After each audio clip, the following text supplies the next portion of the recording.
Kami bersyukur kepadamu ya Allah untuk waktu yang kau telah berikan kepada kami, yang membolehkan kami untuk diam, tenang di hadirat-Mu, menyembah Engkau sebagai Allah kami. Kami bersyukur kepadamu karena Engkau telah memberikan ruang ini kepada kami. Dan biarlah kuasa Roh Kudus menguasai dan menjamah setiap hati nurani kami dan memberikan kami keterbukaan terhadap firman-Mu yang kudus adanya. Hamba-Mu yang berbicara, Tuhan jamah lidah, hati dan pikiran hamba, sehingga dalam menyampaikan firman-Mu, kebenaran-Mu saja yang dinyatakan dan Engkau dipermuliakan. Segala kuasa-kuasa gelapan yang coba mengganggu gugat pendengaran anak-anak-Mu, kami tengking semuanya itu keluar daripada tempat ini, dan biarlah kami tenang dan terbuka serta mengerti apa yang Tuhan ingin katakan kepada kami. Terima kasih Tuhan Yesus. Inilah doa yang kami persembahkan hanya di dalam dan di atas nama Tuhan kami, Yesus Kristus, dan semua anak-anak Tuhan yang percaya sama-sama katakan, amin. Berikan sorakan bagi Allah kita yang hidup. Tuhan memberkati. Silakan duduk. Terima kasih Didikan Lorinda dan rekan-rekan sepelayanan yang telah membawa hati kita terangkat dalam memuji Tuhan. Tuhan memberkati. Shalom. Puji Tuhan, sekali lagi kita telah bersua muka dalam ruang yang sama untuk belajar kebenaran firman Tuhan. Maka itu tanpa membuang waktu, kita fokuskan kepada ayat firman Tuhan yang telah dibacakan sebentar tadi, yang berbicara tentang rumah Bapa. Tema yang telah diutarakan dalam buletin minggu adalah memetik kalimat kata Tuhan Yesus, akulah jalan dan kebenaran dan hidup. Saudara sekalian yang saya kasihi dalam nama Tuhan Yesus, latar belakang daripada teks ini sebenarnya berbicara tentang dialog antara murid-murid Tuhan Yesus dengan pribadi Yesus sendiri. Sekurang-kurangnya ada 3 orang atau 3 pribadi yang bertanya kepada Tuhan Yesus tentang kemuskilan yang mereka hadapi, keraguan-raguan yang menguasai pikiran mereka, ketidakyakinan terhadap apa yang Yesus katakan kepada mereka. Mereka bingung, walaupun mereka mengerti, tapi mereka masih ragu-ragu. Apakah perkara itu? Nah, saudara sekalian yang saya kasih dalam nama Tuhan Yesus, jika kita melihat pada ayat yang ke-36 sampai pada ayat yang ke-38, pasal yang ke-13, ini berbicara tentang dialog antara pribadi Yesus dengan salah seorang daripada muridnya yang bernama Simon, juga disebut Petrus. Ketika Simon Petrus berkata kepada Yesus, Tuhan, kemanakah engkau pergi? Jawab Yesus kepadanya, ke tempat aku pergi, engkau tidak dapat mengikuti aku sekarang, tetapi kelak engkau akan mengikuti aku. Kata Petrus kepadanya, Tuhan, mengapa aku tidak dapat mengikuti engkau sekarang? Aku akan memberikan nyawaku bagimu. Jawab Yesus, nyawamu akan kau berikan bagiku? Sesungguhnya aku berkata kepadamu, sebelum ayam berkokok, engkau telah menyangkal aku 3 kali. Nah, nats yang berkaitan dengan pembacaan kita sebentar tadi ini sebenarnya mengokohkan lagi tentang statement kata-kata Tuhan Yesus, akulah jalan, kebenaran, dan hidup. Pada waktu itu situasinya sudah hampir tiba di mana Yesus akan ditangkap dan disesah, disengsarakan, dan disalibkan. Sebelum itu, Petrus sempat menyatakan pendiriannya kepada Yesus. Lantaran daripada pertanyaannya yang berbunyi, Tuhan, kemanakah engkau pergi? Yesus mengerti apa maksud Petrus. Ia mau tahu supaya di mana Yesus pergi, ia akan mengikutinya. Kalau Yesus melarikan diri, dia akan melarikan diri. Kalau Yesus bersembunyi, ia juga akan bersembunyi. Kalau Yesus pergi kemanapun, ia akan pergi. Tapi Yesus menjawab, kemana aku pergi, engkau tidak akan dapat mengikuti aku sekarang. Ada suatu momen, pause, ada suatu ruang yang mana Tuhan berikan kepadanya. Engkau tidak dapat mengikuti aku sekarang. Mengapa tidak dapat mengikuti sekarang? Karena ada banyak perkara-perkara yang perlu mereka pelajari lagi. Mereka perlu belajar tentang karakter Tuhan Yesus, hal-hal yang dihadapi oleh Tuhan Yesus. Mereka akan melihat apa yang Yesus hadapi, dan mereka akan melihat apa yang Yesus alami, kesengsaraannya dan sebagainya. Nah, saudara sekalian yang saya kasihi dalam nama Tuhan Yesus, untuk mengokohkan lagi pendirian Petrus yang berkepribadian gegabah itu, ia berkata, aku akan memberikan nyawaku bagimu. Dengan kata yang lain, aku sanggup mati untuk mengikuti engkau Yesus. Tapi Yesus lihat, nyawamu akan kau berikan bagiku? Petrus, kau mau memberikan nyawamu bagiku? Kau sanggup mati kah tidak? Yesus melihat bahwa kata-kata Petrus itu tidak punya dasar. Ia hanya beremosi, ia hanya punya kemahuan yang tinggi, tapi tidak punya pendirian yang kukuh yang sebenarnya. Karena ternyata peristiwa mencatat Petrus akhirnya melarikan diri, meninggalkan Yesus.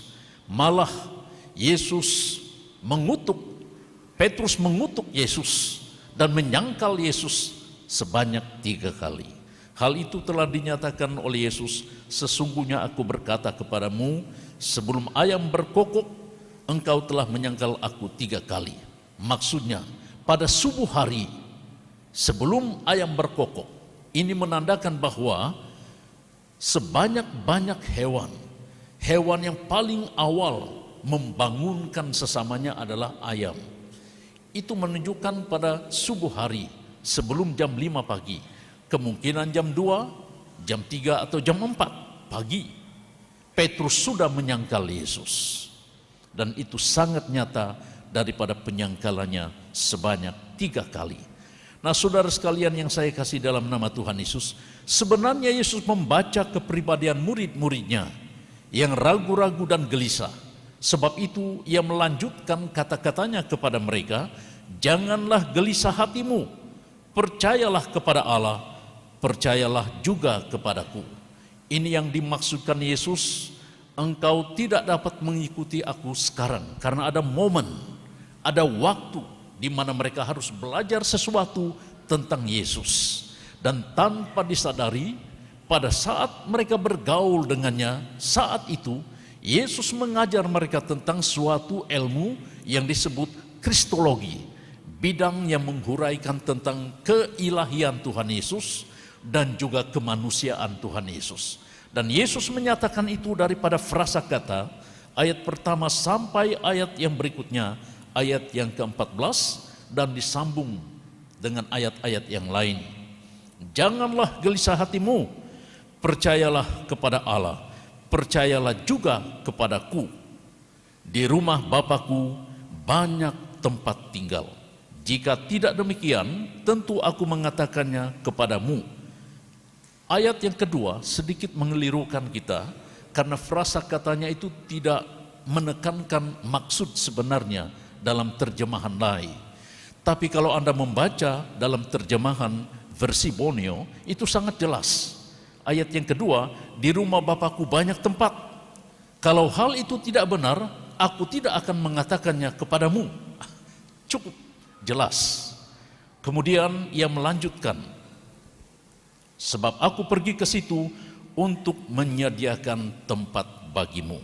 Dan statement Tuhan Yesus ini seringkali disalahgunakan oleh beberapa hamba-hamba Tuhan atau beberapa pengkhotbah yang mengatakan bahwa ada ramai pengkhotbah yang salah dalam menyampaikan firman Tuhan ini, katanya. Jadi kalau Anda mengikuti pengkhotbah YouTube, ada seorang yang berkhotbah, latar belakangnya seorang artis. Dia berani mengatakan begini, Ada banyak hamba Tuhan yang bodoh dan salah serta sesat. Hamba-hamba Tuhan ini berkata, mereka mengundang Yesus datang dan memimpin mereka. Jangan, katanya, Alkitab mengatakan bahwa Yesus datang ke rumah Bapa menyediakan tempat bagi kita dan dia akan datang kembali, katanya. Dia sedang sibuk menyiapkan rumah atau bilik kita.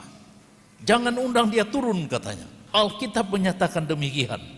Yesus berkata, sebab aku mengatakan kepadamu, aku akan menyediakan tempat bagimu. Dan apabila aku telah pergi ke situ dan telah menyediakan tempat bagimu, aku akan datang kembali dan membawa kamu ke tempatku, supaya di tempat di mana aku berada, kamu pun berada. Nah, kata pengkhotbah ini, Alkitab mengatakan Yesus pergi ke rumah Bapa menyediakan tempat bagi kita. Jangan suruh dia turun, katanya. Saudara-saudara yang saya kasih dalam nama Tuhan Yesus Kristus, kata-kata Tuhan Yesus ini sebenarnya bukan saja membingungkan si pengkhotbah ini, tapi membingungkan murid-murid Tuhan Yesus. Dalam konteks ayat ini, yang pertama bertanya adalah Thomas. Thomas berkata kepadanya, Tuhan, kami tidak tahu kemana engkau pergi. Jadi bagaimana kami tahu jalan ke situ? Thomas bingung. Dia tidak mengerti. Dan Thomas berkata, kami tidak tahu kemana engkau pergi. Jadi bagaimana kami tahu jalan ke situ? Di mana waktu situasi ini berlaku, sebenarnya orang-orang Yahudi sangat memahami situasi kota ke kota. Untuk menuju ke suatu kota, mereka harus melalui jalan-jalan utama. Kemudian memasuki kota itu, kita harus melewati satu gerbang. Dan di dalam gerbang, pada gerbang itulah ada ramai dan seringkali pemungut-pemungut cukai yang legal dan illegal. Memungut cukai orang-orang yang lalu pada jalan utama itu. Selain jalan utama, itu jalan merampok atau mencuri. Itu jalan pintas yang tidak legal. Itu haram adanya. Hanya pencuri dan hanya perampok saja yang melalui jalan itu. Dan Yesus mengatakan tentang jalan itu. Tapi Thomas tidak mengerti. Kami tidak tahu kemana engkau pergi. Jadi bagaimana kami tahu jalan ke situ?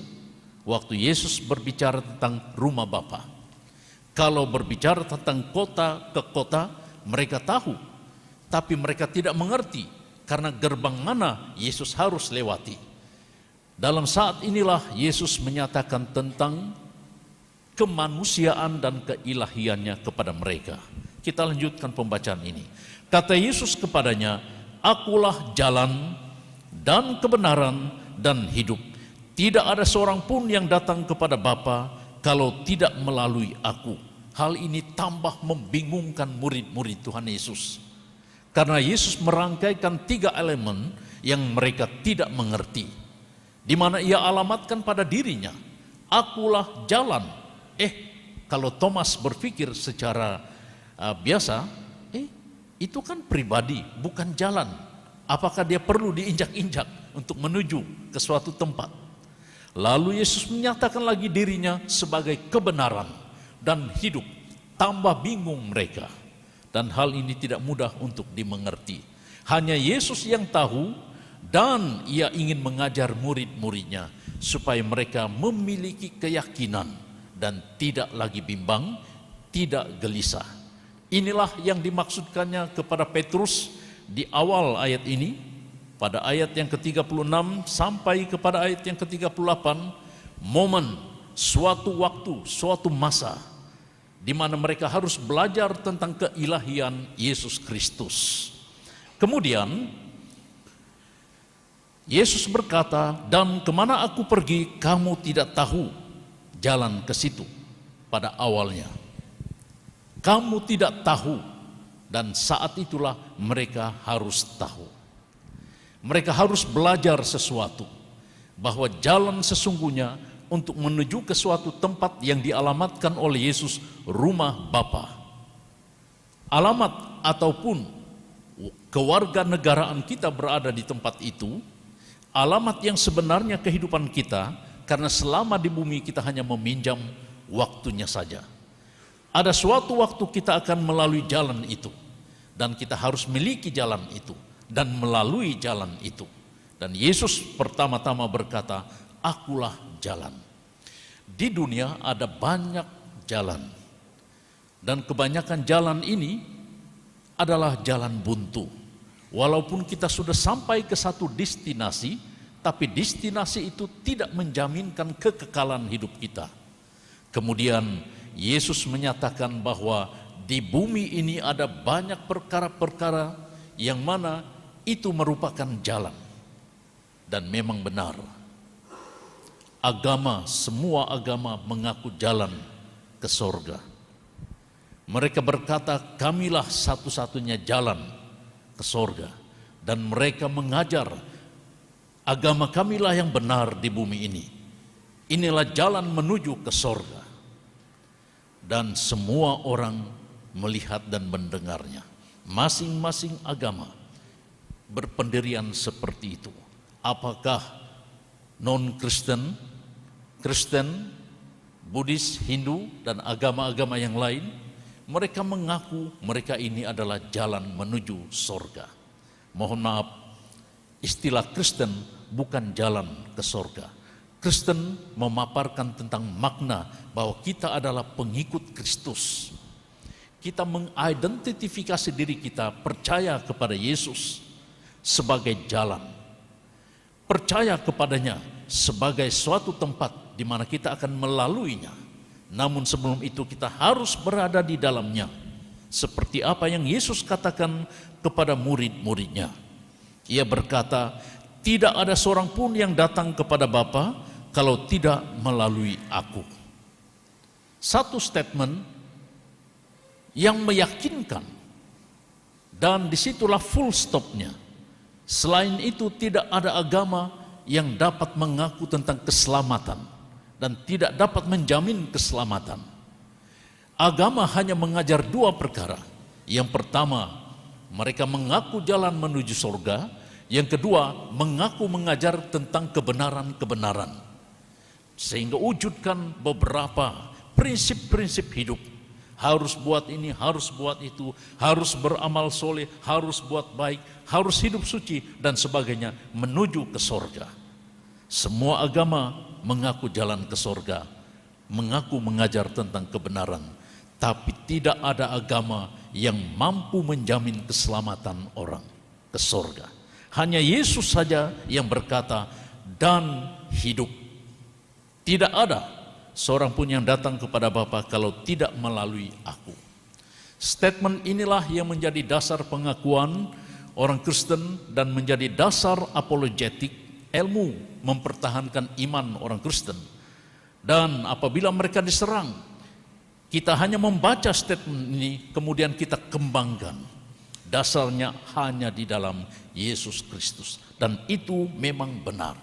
Saudara-saudara yang saya kasih dalam nama Tuhan Yesus, suatu ketika dahulu di negara Jepun ada suatu kebiasaan orang muda. Kalau orang tuanya sudah tidak mampu berjalan, sudah terlalu larat, kebiasaan hidup mereka adalah menggendong orang tua ini. Lalu karena tidak sanggup melihat orang tuanya mati di rumah, mereka menggendong orang tua ini masuk ke dalam hutan sejauh mana mereka berjalan. Maka suatu ketika ada seorang muda, ia melihat orang tuanya sudah terlalu larat. Dan sebelum dia mati katanya, "Saya akan gendong dia, saya akan hantar ke tengah hutan." Waktu dalam perjalanan, dia berjalan entah kemana, yang penting ke tengah hutan. Jauh sekali daripada rumahnya. Pemuda ini tidak sadar apa yang ibunya lakukan. Setiap persimpangan, ibunya mematahkan ranting. Kemudian sesudah itu dia patahkan ranting. Setiap belok yang dilalui oleh pemuda ini, ibunya mematahkan ranting. Kemudian sampai ke suatu tempat, pemuda itu tidak larat lagi berjalan, dan dia pikir inilah destinasi ibu saya.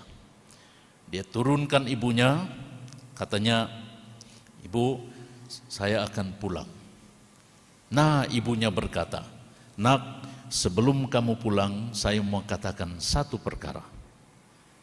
Susurilah jalan-jalan tadi, memang berbengkang-bengkok dan saya pikir kamu akan sesat. Tapi lihat di setiap persimpangan, saya telah patahkan ranting, ikut di mana selok belok yang ranting kayunya dipatahkan, supaya engkau tidak sesat kembali ke rumah dengan selamat." Mendengar kata-kata itu, anak ini langsung menggendong balik ibunya, dia bawa pulang rumah. Dia tidak jadi letakkan ibunya mati sendirian di tengah hutan. Dari kata-kata ibunya ini, dia sadar bahwa kematian bukan ujung pangkal hidup manusia. Manusia memerlukan suatu guideline dalam kehidupannya. Manusia memerlukan suatu inti kehidupannya, yaitu kebenaran yang sejati. Saudara-saudara yang saya kasih dalam nama Tuhan Yesus Kristus, ada banyak laluan di bumi ini yang kita harus dan kita akan hadapi. Apakah jalan itu jalan buntu atau jalan yang menuntun hidup kita ke destinasi yang kita tujui? Tetapi yang penting adalah sampai ke tempat itu, apakah kita menemukan kebenaran hidupnya? Saudara-saudara yang saya kasihi dalam nama Tuhan kita Yesus Kristus, dari apa yang Yesus katakan kepada murid-muridnya ini, baik Petrus, baik Thomas, mohon maaf kalau namamu adalah Thomas, tapi berbahagialah engkau karena Tuhan punya rencana yang paling indah dalam kehidupanmu. Ketika Thomas berbicara dengan Yesus tentang jalan, maka disitulah tercetus kalimat ini, "Akulah kebenaran, akulah jalan dan kebenaran dan kehidupan. Tidak ada seorang pun yang datang kepada Bapa kalau tidak melalui aku. Sekiranya kamu mengenal aku," kata Yesus, "pasti kamu juga mengenal Bapakku." Nah, ternyata jalan yang dimaksudkan oleh Tuhan Yesus kepada mereka itu bukan sekadar kata-kata, tapi satu usaha untuk dicapai, untuk dikenal, untuk diketahui, dan pada akhirnya untuk dimiliki. Dan hal itu sangat pasti daripada kalimat katanya, "Sekiranya kamu mengenal aku." Pengenalan mereka terhadap Yesus Kristus belum genap. Mereka harus hidup bersama dengan Yesus selama 3 tahun 40 hari. Sejarah mencatat bahwa 40 hari akhir daripada kebersamaan dengan murid-muridnya, Yesus mengajar kepada mereka tentang bagaimana kehidupan seorang yang percaya, yang harus menempuh liku-liku kehidupannya setelah Yesus terangkat. Nah, waktu itulah Yesus berkata, "Sekiranya kalaulah kamu mengenal aku."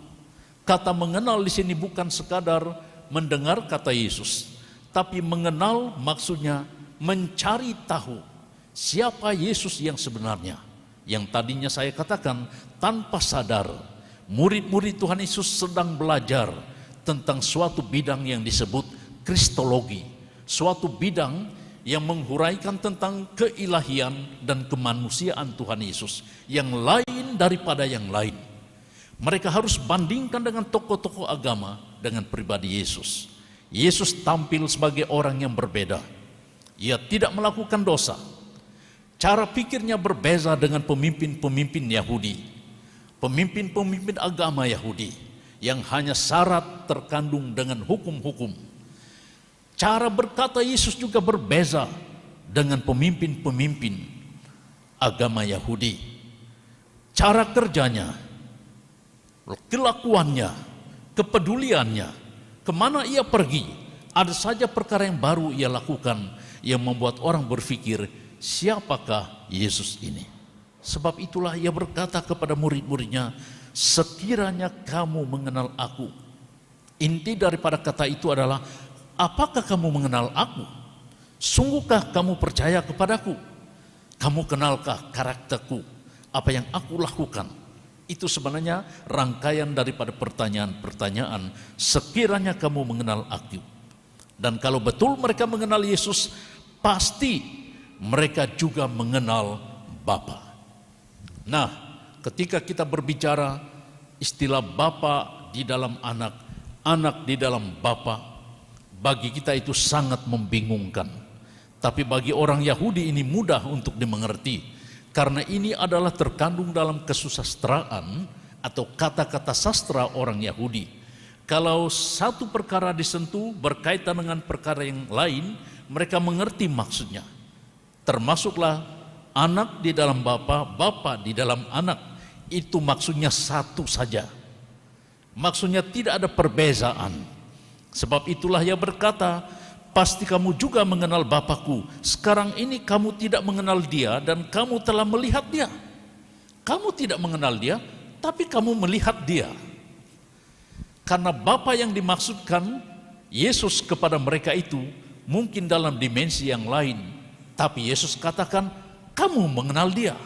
Sebab dia di dalam aku di dalam dia. Nah, disinilah murid-murid Tuhan Yesus pada akhirnya mengenal. Apa yang Yesus katakan tentang Allah itu adalah pribadinya. Keilahian dan kemanusiaan Yesus Kristus. Di mana Allah wujud dalam bentuk tubuh manusia. Di dalam Yesus Kristus. Tapi cara pikirnya, hidup, kata-katanya, gaya hidupnya berbeza dengan manusia biasa. Ia tidak berdosa. Saudara sekalian yang saya kasih dalam nama Tuhan kita.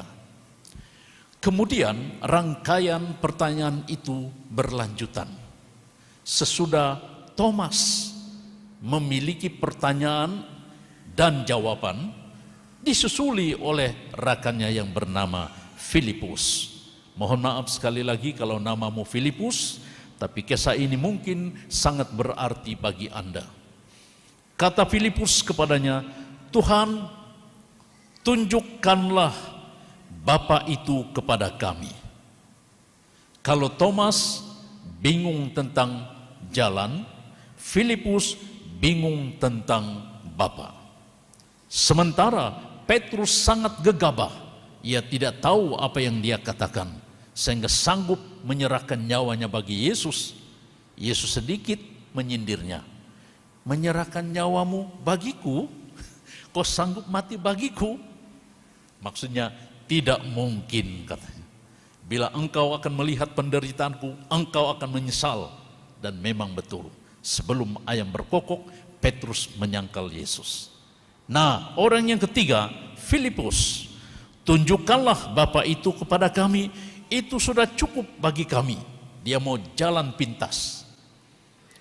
Pada Thomas, ia sudah mula mengerti, sehingga ia tidak melanjutkan pertanyaan. Tapi Filipus masih ragu-ragu. Itu sangat berhubung dengan ayat yang pertama. Janganlah gelisah hatimu, percayalah kepada Allah, percaya juga kepadaku. Tapi Filipus masih ragu-ragu.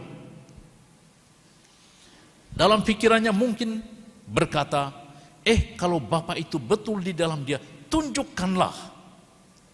Suatu ketika saya bertemu dengan seorang yang agak pintar, dia seorang graduate. Pada tahun 2018 pernah saya ceritakan kisah ini di Sensuren sekitar tahun 85. Beberapa puluh tahun yang lalu, waktu itu saya masih muda, berada di wadah Campus Crusade for Christ. Pemuda ini baru balik daripada England.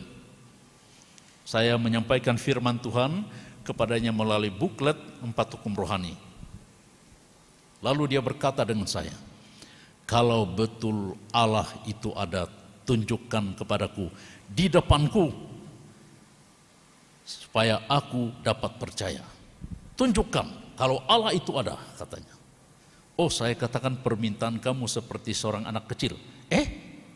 Ramai orang yang saya katakan ini tidak dapat menunjukkan Allah itu di depan mata kepala saya. Baru saya mau percaya, katanya. Pada saya katakan itu pertanyaan saya yang dulu saya katakan. Yang sangat mudah. Ada pertanyaan yang lebih susah daripada itu? Lalu pemuda ini berkata, Itulah pertanyaan yang saya tuntut sampai sekarang ini katanya. Kalau Allah tidak ada di depan mata saya tidak mau percaya dia katanya. Saya katakan, saya akan tunjukkan Allah itu kepadamu jika engkau mampu melihat dia. Wah, dia sangat excited, sedangkan saya penuh dengan kekhawatiran.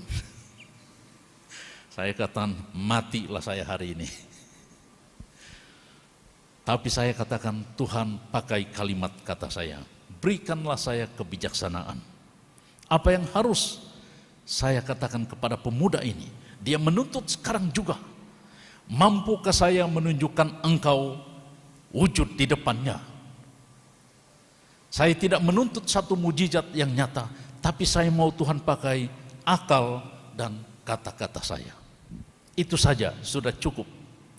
Lalu saya katakan kepada pemuda ini, betul kamu mau melihat Allah?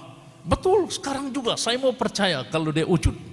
Saya akan tunjukkan Allah itu di dalam situasi kita dan di depanmu.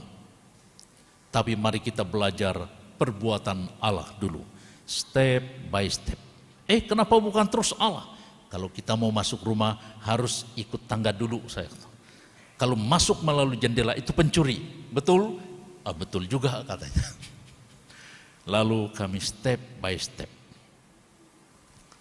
Waktu itu suasana sangat panas. Saya katakan terlalu panas, kita mari pergi ke tempat yang redup sedikit. Tunjukkan dulu Allah itu kepadaku. Ya, saya akan tunjukkan kamu di sana. Oleh karena panas kita perlu angin dulu, saya kata. Mana ada angin, katanya. Kita minta angin daripada Allah dulu. Tuhan ciptakan angin itu. Kamu lihat itu angin? Hanya manusia bodoh saja yang boleh melihat angin, katanya. Saya katakan, termasuk kau. Itu kan ciptaan Tuhan. Kamu tidak mampu melihat ciptaan Tuhan, apalagi mau lihat penciptanya. Nanti kamu mati, saya katakan. Kita belajar tentang karakter Allah dari perbuatannya dulu. Kalau kita langsung mau melihat Allah, saya tidak pasti kamu akan mampu melihatnya. Sedangkan dalam Alkitab berbicara, imam kepala sekalipun tidak mampu melihat kepribadian Allah dalam baitnya. Dia harus tunduk. Sekarang kamu mau melihat Allah? Kalau Tuhan turunkan malapetaka sekarang yang kamu tidak lihat, apa kamu mampu menghadapinya? Dia berpikir sejenak, betul juga. Untuk mengenal pribadi kamu pun orang banyak bertanya, apalagi mau mengenal pribadi Allah. Hanya manusia yang bodoh melakukan ini. Saya kembalikan kepadanya kata-kata, hanya manusia yang bodoh yang melihat angin. Saudara sekalian yang saya kasih, dengan kesombongan kita tidak dapat menghadapi hadirat Allah. Dengan ketinggian hati kita tidak dapat mengenal kebenaran-kebenaran Allah. Dengan kecongkakan, dengan hati yang berkobar-kobar untuk menguji Allah, kita tidak mampu berhadapan dengan Allah. Dan saya katakan kepada pemuda itu, saya mau bawa kamu untuk melihat Allah, tapi dengan kondisi kita sekarang ini, kamu tidak mampu melihat Allah. Dia maha kuasa, sedangkan kita sangat terbatas. Siapapun dan apapun yang kita lihat di dunia ini, semuanya adalah karena Allah. Jadi itu mari kita step by step mengenal Allah. Inilah situasi murid-murid. Yesus mengatakan berbagai perkara tentang Allah, sorga, dan dirinya, supaya murid-muridnya dapat menghadapi itu step by step. Belajar kristologi tidak mudah. Kita harus mengalami kehadiran Yesus dalam kehidupan kita. Hanya orang yang otak dan hatinya dikuasai oleh Allah mampu mengenal Allah. Sebab itulah Yesus berkata kepadanya, sekiranya kamu mengenal aku, pasti kamu juga mengenal Bapa-Ku.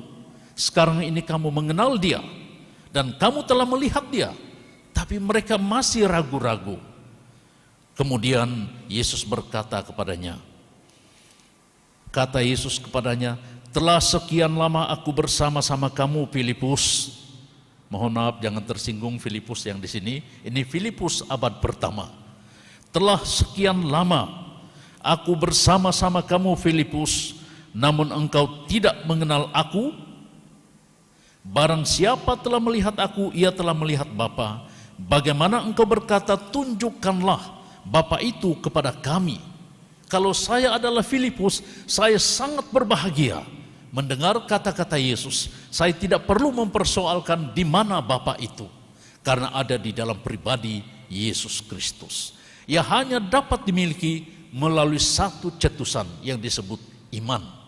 Dalam sains tidak ada istilah iman. Dalam sains kita harus melihat teori menjadi bukti, barulah kita boleh menjadikan itu fakta. Tetapi dalam situasi ini, Yesus menanam suatu hal yang masih ragu-ragu dalam pribadi mereka. Mereka kurang iman, tapi melalui kata Yesus ini mereka diteguhkan. Telah sekian lama, belum genap 3 tahun 40 hari bersama-sama dengan Yesus, tapi mereka sudah melihat dan bersama-sama dengan Yesus. Apa yang dikatakan oleh Yesus, telah sekian lama kamu bersama-sama dengan aku, itu berbicara tentang apa yang mereka lihat yang Yesus perbuat. Mujizat-mujizat yang Yesus telah lakukan, yang mustahil bagi manusia, yang tidak mungkin. Tapi semuanya itu menimbulkan keheranan. Dalam bahasa dusun, koimayaan de Tuhan. Suatu hal yang di luar kemampuan manusia. Kalau saya adalah Filipus, saya sangat berbahagia. Puji Tuhan untuk semuanya itu. Dan pada akhirnya, Yesus berkata, tidak percayakah engkau bahwa aku di dalam Bapa dan Bapa di dalam aku? Ungkapan ini berulang-ulang kali Yesus nyatakan kepada mereka untuk memiliki, agar mereka memiliki keyakinan dan kepastian bahwa Yesus adalah Allah. Bidang kristologi itu tidak mudah dipelajari. Ia hanya dapat dikecapi melalui iman kita di dalam Yesus Kristus. Dan kebenaran-kebenaran ini tidak mudah untuk dimiliki. Ia perlu dipergumuli. Hanya jangan salah kita belajar. Ada suatu situasi, ini soal belajar dan mengajar. Sepasang suami istri mempunyai seorang anak. Mereka mengajar anaknya. Nak, katanya, kalau berada di khalayak ramai, apalagi dalam satu pesta, kamu ikut kami. Kalau kamu mau kencing, jangan cakap di khalayak ramai, Bapak, Mama, saya mau kencing. Tidak manis, katanya. Jadi anak kecil ini bertanya, jadi bagaimana Bapak? Katakan, Ma, Bapak, saya mau bersiul. Kan kencing itu hampir sinonim dengan bunyi shh. Jadi kami mengertilah, katanya. Oke, kata anak ini. Nah, kalau mau buang air besar, jangan katakan, Ma, Bapak, saya mau berak. Tidak manis kedengaran. Lalu, apa yang saya mau katakan, kata anak kecil ini. Katakan saja, Ma, Bapak, saya mau menyanyi. Ya kan, pret, prot, bunyinya seperti itu. Oh, saya paham, kata anak ini. Setiap kali mereka bawa anak ini, dia cakap sedemikian karena dia belajar daripada ibu bapanya. Seperti itu, maka bapaknya mengerti. Tapi suatu hari tanpa disangka, ibu bapak ini outstation. Anak ini dijaga oleh neneknya. Lalu kebetulan pergi ke suatu pesta. Dan anak ini berkata kepada neneknya, Nek, katanya, apa itu? Saya mau bersiul. Jangan bersiul di khalayak ramai, nanti orang terganggu. Saya mau bersiul juga, katanya. Jangan nak, shh, katanya, jangan, nanti orang terganggu. Lalu tidak lama kemudian anak ini datang. Nek, saya bukan saja mau bersiul, tapi mau menyanyi, katanya. Aduh, kata nenek ini, jangan nak, nanti orang terganggu. Sudah bersiul, mau bernyanyi lagi, aduh nanti sumbang, katanya. Saya tidak tahan lagi, katanya. Okelah, kata nenek ini, kalau begitu bersiullah pelan-pelan, menyanyilah pelan-pelan, dekat telinga nenek, katanya. Maka anak ini senang hati, dibukanya penghalang, dia bersiul. Sus, telinganya penuh. Pret, pret, pret, dia menyanyi penuh. Nak, siapa ajar kamu begini, nak? Nah, anak ini katakan, Nek, saya belajar daripada ibu bapak saya. Cilaka punya ibu bapak, kata nenek ini. Saya tidak ada ajar mereka begitu. Ibu bapaknya balik. Maka neneknya marah. Kenapa kamu ajar anak kamu begini? Kenapa kamu ajar anak kamu begini kalau mau kencing dan berak? Kata bapak ini, Mak, katanya, waktu kecil kamu pun selalu ajar kami perkara-perkara yang begini, katanya. Jadi satu sama. Saudara sekalian yang saya kasih dalam nama Tuhan Yesus. Ketika Yesus melihat murid-muridnya penuh dengan kegelisahan dan pertanyaan, mereka bertanya supaya ingin tahu, belajar sesuatu. Pertanyaan mereka itu sebenarnya karena pikiran mereka dipengaruhi oleh hukum Taurat. Hukum ini, hukum itu, hukum ini, hukum itu. Mereka arif terhadap adat istiadat orang Yahudi, hukum-hukum agama dalam keyahudian. Dan mereka bertanya, dan sudah pantas mereka bertanya, karena selama itu mereka belajar tentang hukum dunia. Namun saat itu Yesus menegur mereka. Yesus mengajar mereka hal-hal yang benar tentang kehidupan yang kekal. Sebab itulah inti daripada kalimat kata Yesus, Akulah jalan, kebenaran, dan hidup. Tadi saya katakan semua agama di dunia mengaku jalan ke sorga. Semua agama mengajar tentang kebenaran, sehingga ujungnya etika hidup, etika ini, etika itu, dan sebagainya yang berkaitan dengan moral. Tapi tidak ada satu agama di dalam dunia yang mampu menjamin keselamatan manusia. Tidak ada, hanya di dalam Yesus. Dan Yesus katakan, tidak ada seorang pun yang datang kepada Bapa kalau tidak melalui aku.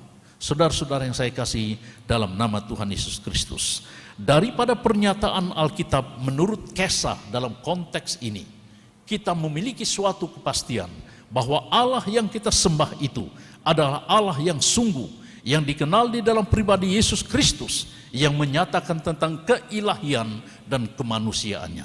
Sebab itu sampai masa kini ajaran ini masih relevan, sampai dipegang, dan dalam menanti kedatangan Yesus Kristus. Saya berdoa supaya Tuhan terus memberkati Anda, memiliki kepastian keselamatan di dalam Yesus Kristus lewat daripada statementnya, Akulah jalan, kebenaran, dan hidup.